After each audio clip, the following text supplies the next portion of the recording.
Hello everyone, welcome back. It is that time of year again, and it's time to do another Top 10 Games of the Year video. Now, if you watched the Top 10 Downloadable Games of 2014, you would know that it took a lot of time to make that, and this one, a lot more. I said last week that the video was going to be out on Monday, and it was going to take a lot of editing back-to-back to get it out on Monday, which actually took from 2 p.m. Sunday to 10 a.m. on Monday right now. I'm just now finally finishing up the video. So yeah, I worked on this video for 20 hours straight. That is a new record for me, and I've gotten a little sick in the process, as you can probably tell by my voice.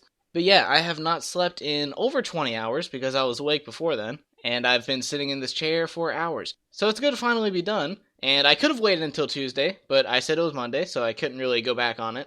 Alright, so no further ado, let's go ahead and get this video going. Number 10. Titanfall. Stand by for Titanfall.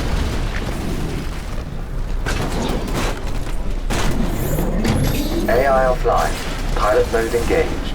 This is one of the first big titles of the year, and it's also one of the most revolutionary first-person shooters to be released this year. The star attraction here is of course the Titans, the two-story metal behemoths that roam the battlefield in this game.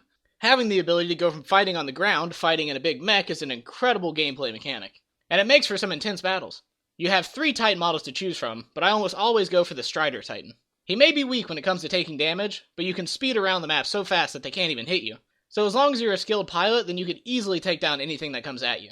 The pilot gameplay on the ground is just as fun. Not only do you have thruster packs to double jump, but you can also run on walls and other obstacles. So mobility is not an issue here. You can also leap on enemy Titans and destroy them from the outside, which is a lot of fun. Or you can do it the old-fashioned way by hammering them with rockets and lasers from a distance, which is also fun.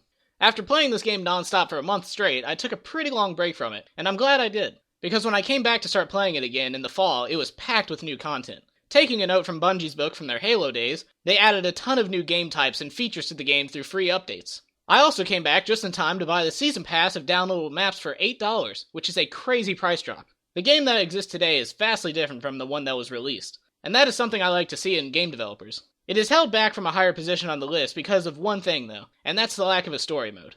While there technically are story missions in the game, they're just multiplayer maps with a narrative. While it is cool to be able to play both sides and see their perspective, I would have liked to have a fully fledged story mode, because the lore that they set up for this game is a very interesting one, and I would like to know more. But that doesn't hold the game back from being great, and it definitely deserves a spot on this list. Titan has attempted. Pilots, we're putting even further ahead of the militia. They're doing a fine job. Let's keep this pace up. Number 9. Call of Duty Advanced Warfare.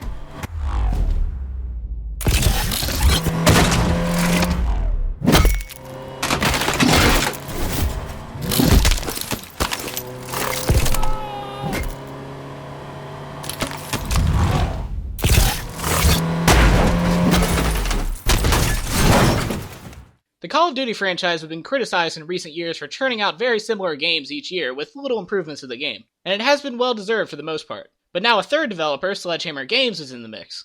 And not only have the graphics been drastically improved, but the game they created is the biggest change to the series since Modern Warfare 2, and that's saying a lot.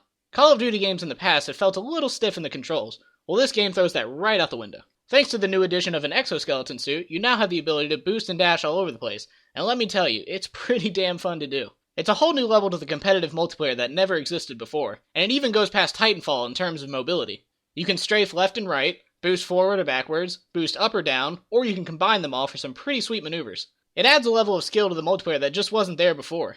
And this time around, the person who controls their exosuit more efficiently usually wins.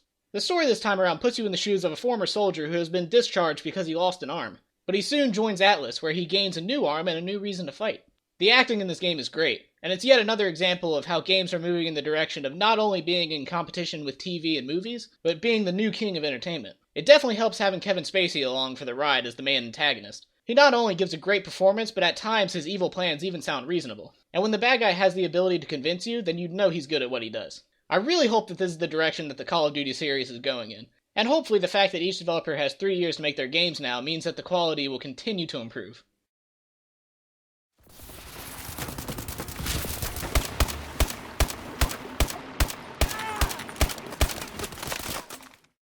Number 8. The Evil Within.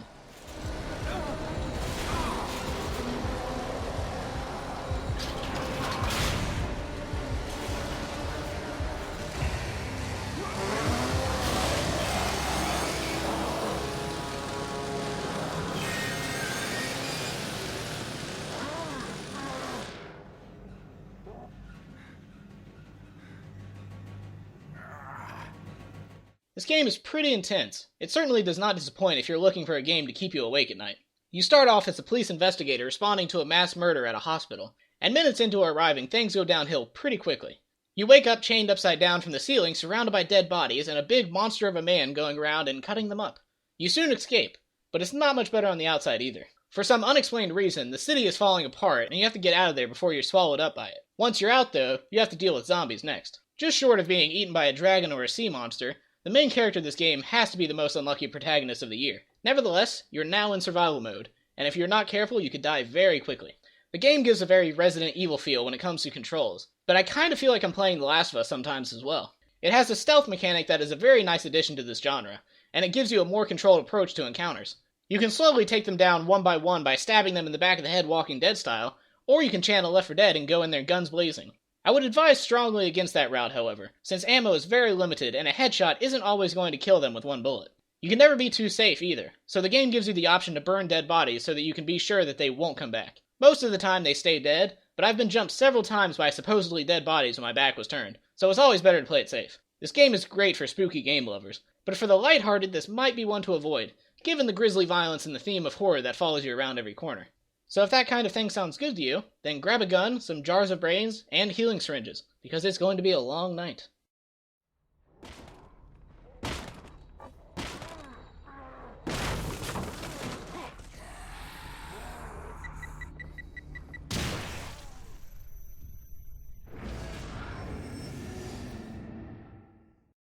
Number 7. Shadow of Mordor.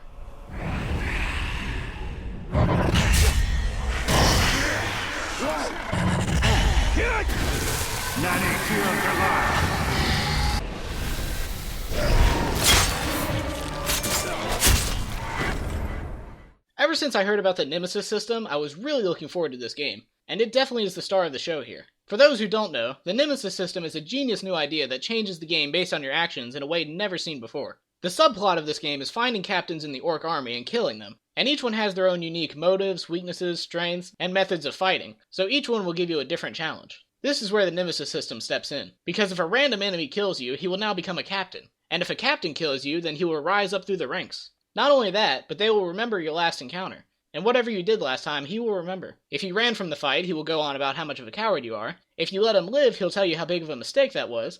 If you came riding in on a beast, he'll mock you for leaving it behind, and a lot more. It keeps the game unique to your experience and how you play, which is always great and helps with the immersion into the game. The story side of the game is also well done.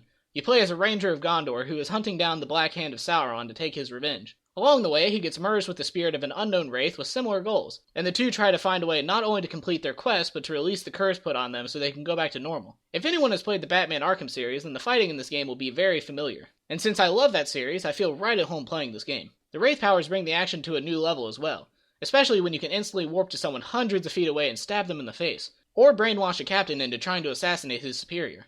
Since the captains constantly fight for power and keep getting replaced, there is always going to be things to do in this world and orcs to kill. So as long as you have the need to wipe out Sauron's army, this game will keep throwing them at you.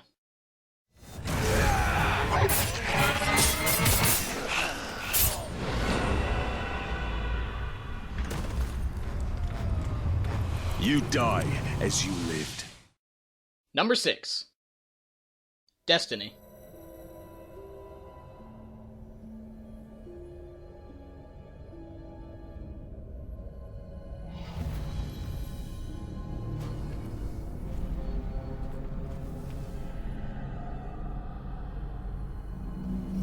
We may want to move back.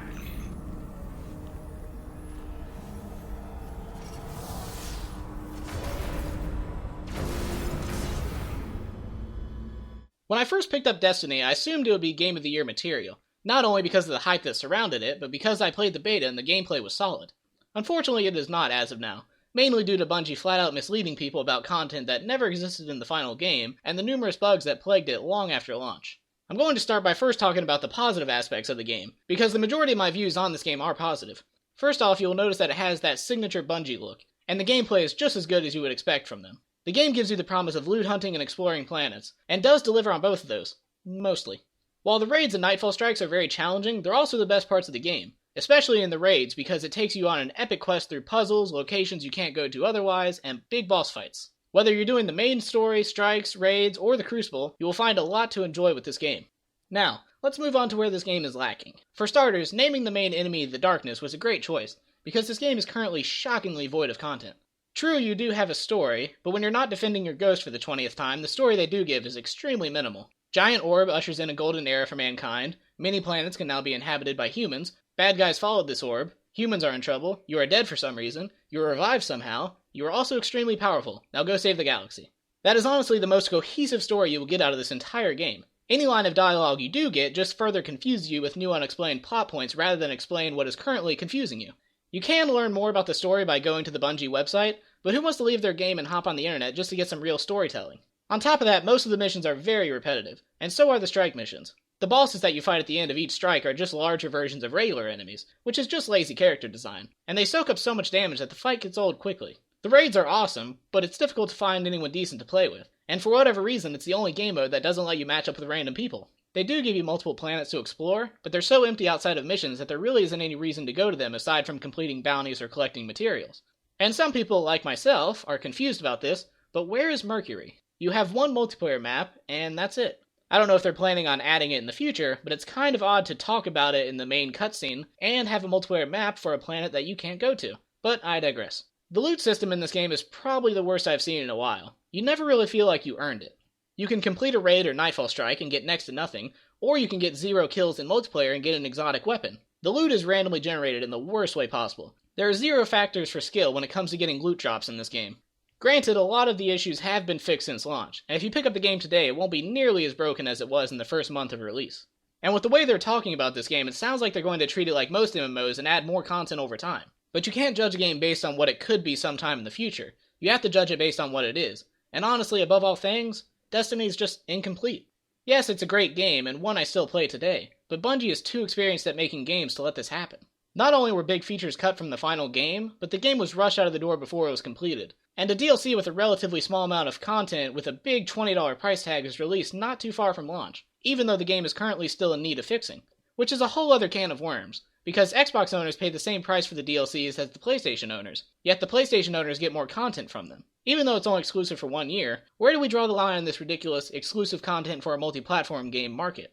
And how long will this stay in place? Will DLC released for Destiny in 2015 become available to Xbox owners in 2016? Because nothing says, we love our fans like charging half of their fanbase full price for less content. Thanks, Activision. I see you're adding your famous charm to Bungie already. While it may sound like I hate the game, I actually really enjoy it at its core, and I've spent a lot of time playing it. 250 hours to be exact, and it's currently being improved almost every week. I feel like a couple months from now it could be a thriving game with tons of content, but that's just not the game that exists right now. So for all of those reasons, I can't give this Game of the Year, and even putting it in the top 5 is too far.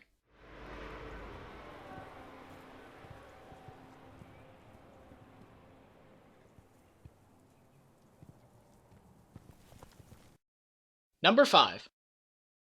Halo, the Master Chief Collection. In the center of this zone is a sacred icon critical to the great journey. I must find it. We shall cut into the heart of this infestation, retrieve the icon, and burn any flood that stand in our way. The parasite is not to be trifled with. I hope you know what you're doing.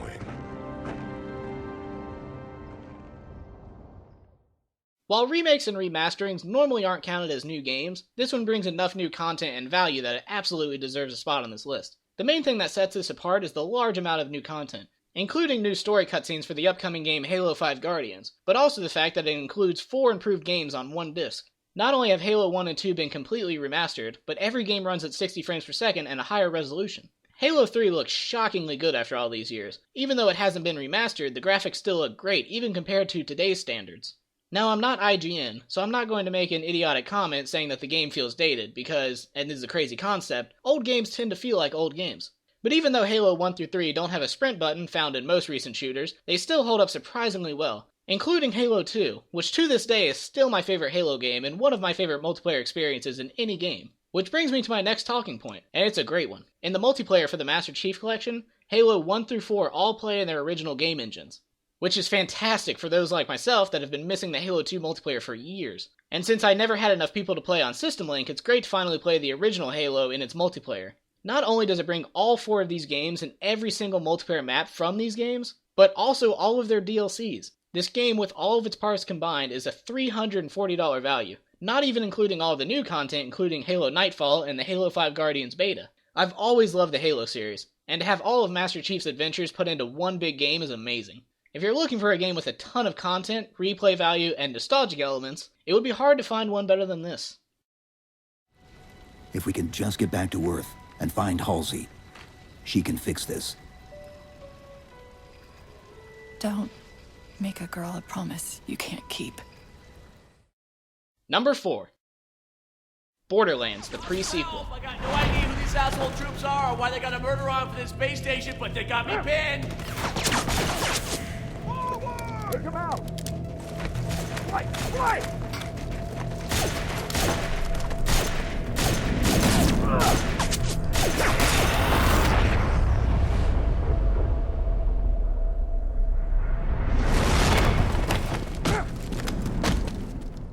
Borderlands is a very unique series. Ever since the first game, it's always stood on its own away from the competition. It combines fantastic first-person shooter gameplay with a loot system on par with Diablo, and they exceed in both aspects. You actually feel like you're making progress with the loot in this game, because unlike in Destiny, weapon stats in this game are randomly generated. So you can find a weapon that is completely different than the one you currently have. The great part about that is that weapons can almost infinitely scale in stats, so as long as you keep playing, you'll keep finding better loot.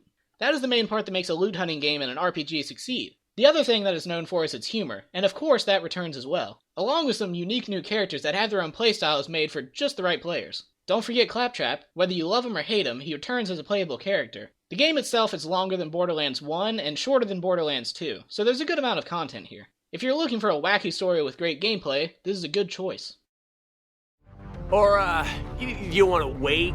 You're busy? That's cool. I'll just bleed over here internally for a while. I hear it's a super fun way to pass the time, but yeah, don't mind me. Just the guy who hired ya. Sorry, am I being passive-aggressive? My bad. That must be a symptom of almost dying. But no, I'm sure you've got a lot of important stuff to do. I'll just sit over here and try to keep my internal organs from rupturing. I'll make a day of it. Number 3. Super Smash Bros.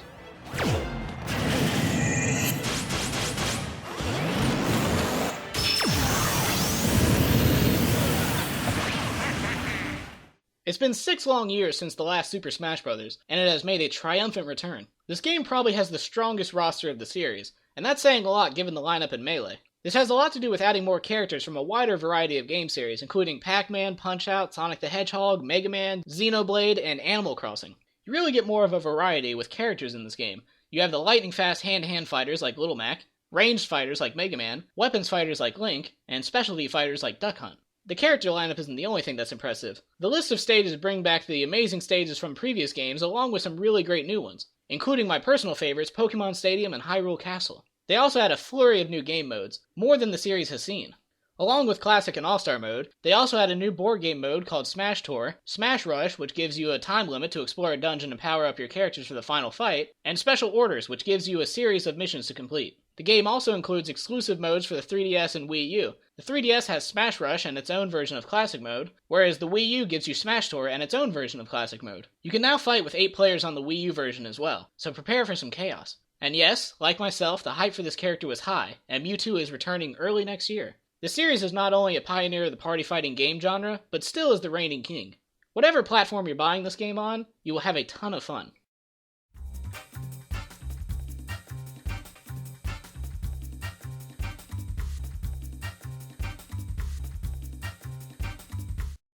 Number 2. Far Cry 4. You have ordained strength to still the enemy and become the Avenger. What verse is that? The word of God does not always come in the form of chapter and verse. Where did you go? If Far Cry 3 was one of your favorite games of 2012, then you'll know what you're getting into here. Far Cry 4 trades the tropical island setting from the previous game and instead transports you to the snowy mountains of the Himalayas. Everything you loved about Far Cry 3 returns here, taking over enemy outposts, hunting exotic and dangerous animals for crafting materials, exploring a vast map with tons of content, and enjoying the gunplay that this game is famous for. Of all the first-person shooters this year, I have to give the best controls and gameplay to this game. Everything feels the way it should, and there are so many realistic factors that make this game very immersive. Fire can spread on buildings and vegetation, wild animals randomly fight each other and people, crashing your car will make you slam into the dashboard, you can slide down slopes instead of just falling, and much more. The game also introduces another cast of great characters, along with the new charismatic villain Pagan Min. Voss was a great villain, but Pagan Min really takes the spotlight here. He can be a ruthless psychopath one second, and set up a nice meal of crab rangoon for you the next. And remember, he's very particular with his words. Where in Far Cry 3 you played as a college kid on vacation thrown into chaos, this time you play as AJ, a son returned to his home country to put his mother's ashes to rest. As you would probably guess, things go south quickly, and you begin fighting for the resistance group named the Golden Path that your parents fought for. You will be put between the two leaders, Amita and Sabal, where you will have to choose who you want to support. But no, whoever you pick will have their own pros and cons for how Kirad is run. Also remember to watch out for the eagles. They will try to murder everything they see. Watch out for all the animals while you're at it. Those things do not want you to live peacefully. Far Cry 4 is a fantastic game, and is the only other game on this list that could have been put in the number 1 spot. Both of these games are worthy of being the best game of 2014, but of course I can only choose one. So no more waiting, on to the number 1 spot. You won't even notice that you burnt a hole in your crotch. My what? Oh, shit! I don't really feel much of a buzz. You must be building up a bit of a tolerance. That's right. I need a bit more of the secret ingredient.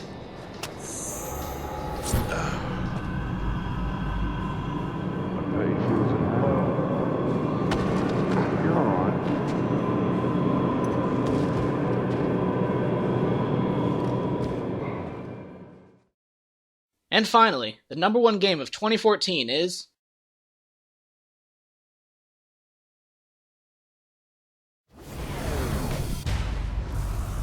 Hey, it's me, Fizzy. Trespassing and destruction of property is a serious crime. Get ready to die, asshole! Just know what's under the bed, so it again, come be red. Once in the dark, I'll know my bread. Even wish on the scary tracks. Just let the wind, what's outside? Swallow that crap on a brick road. Which stereo for your job? Nightmares, now look outside.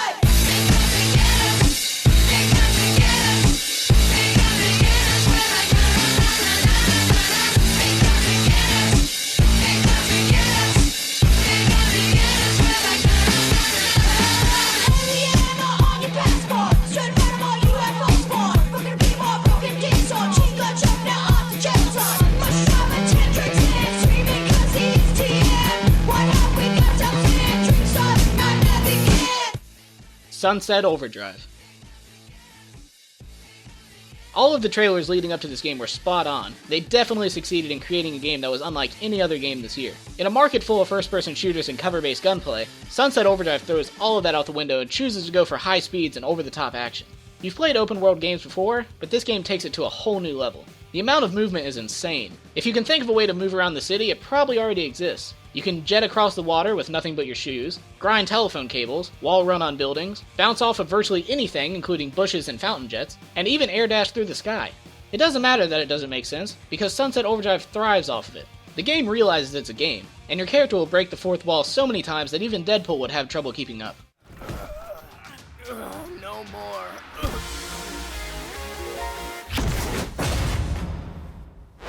Real cream is in a garbage truck, but they didn't know where. Truck, huh? The whole garbage system is automated. The trucks are equipped with GPS transmitters. If you come back to our base, I might be able to figure out a way to track it down. Okay, cool. I'm on my way. Wait, how do we communicate with Sam when neither of us is holding a phone? Technology. Technology. Let's not complicate things by poking holes in the way we deliver the story, okay? Oh, okay then. I'm gonna go back to the base and be magically gone by the time you have control. Fine by me. That's not weird at all. Aside from its incredibly fun gameplay, it also excels at its humor and characters. The main protagonist couldn't have been better. He has that blend of badass and hilarity that really keeps the game interesting. Not only that, but you can choose male or female, which changes the voice actor. The male voice actor is Yuri Lowenthal, which most people know as Suzaku in Sasuke, And the female voice actor is Stephanie Lamillan, who was the voice of Misty from the Black Ops 2 Zombie mode, so either one you choose will give a great performance. While the game is clearly going for the off-the-wall action and humor, it does have some scenes where it takes a more serious approach, and you get to see the heart at the center of this game. Or we won't, but we'll get some wicked respawn animations. Who's with me? For Garthia. For the Oxfords. For Troop Bushido. Para los niños. For the footage. For each other.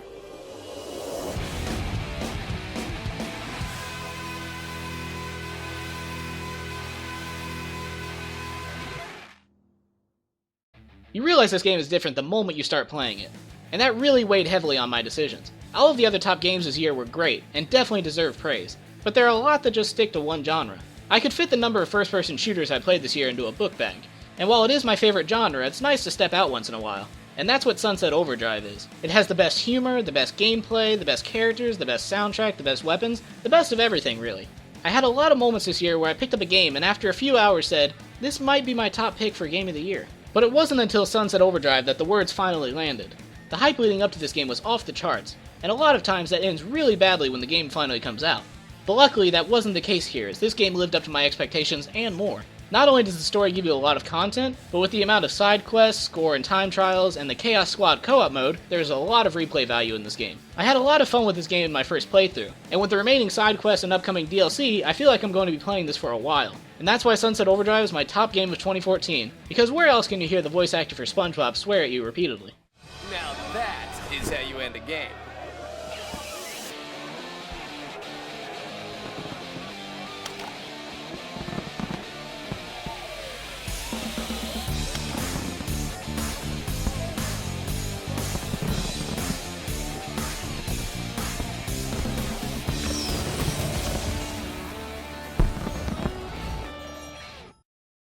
Alright, so that was the top 10 games of 2014. I hope you enjoyed it because I definitely spent a lot of time working on it.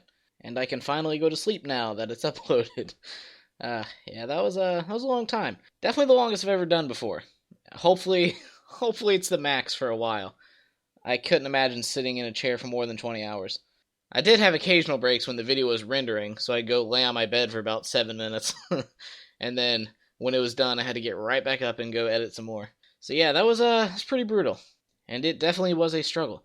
Alright, now so there are going to be 2 more videos this year. I know there's going to be one, I can't remember when the Halo 5 Guardian beta comes out, or Guardians, whichever one it's called. I don't know when that comes out, but I'll be making a video on the same day. And then on the 31st of December, I'm going to make an end of the year wrap-up video, which is basically just going to talk about all the stuff that happened. I didn't do one in 2013, and I kind of regret it, because it's kind of like a way to recap the year. And personally, I would like to go back myself and listen to it and hear what I had to say in that year. So yeah, it'd be a good way to catalog. I've also started a new video that won't be released for several years, where I'm going to videotape my surroundings and all of that, and see how much it changes every year. So that'll be cool to see over time.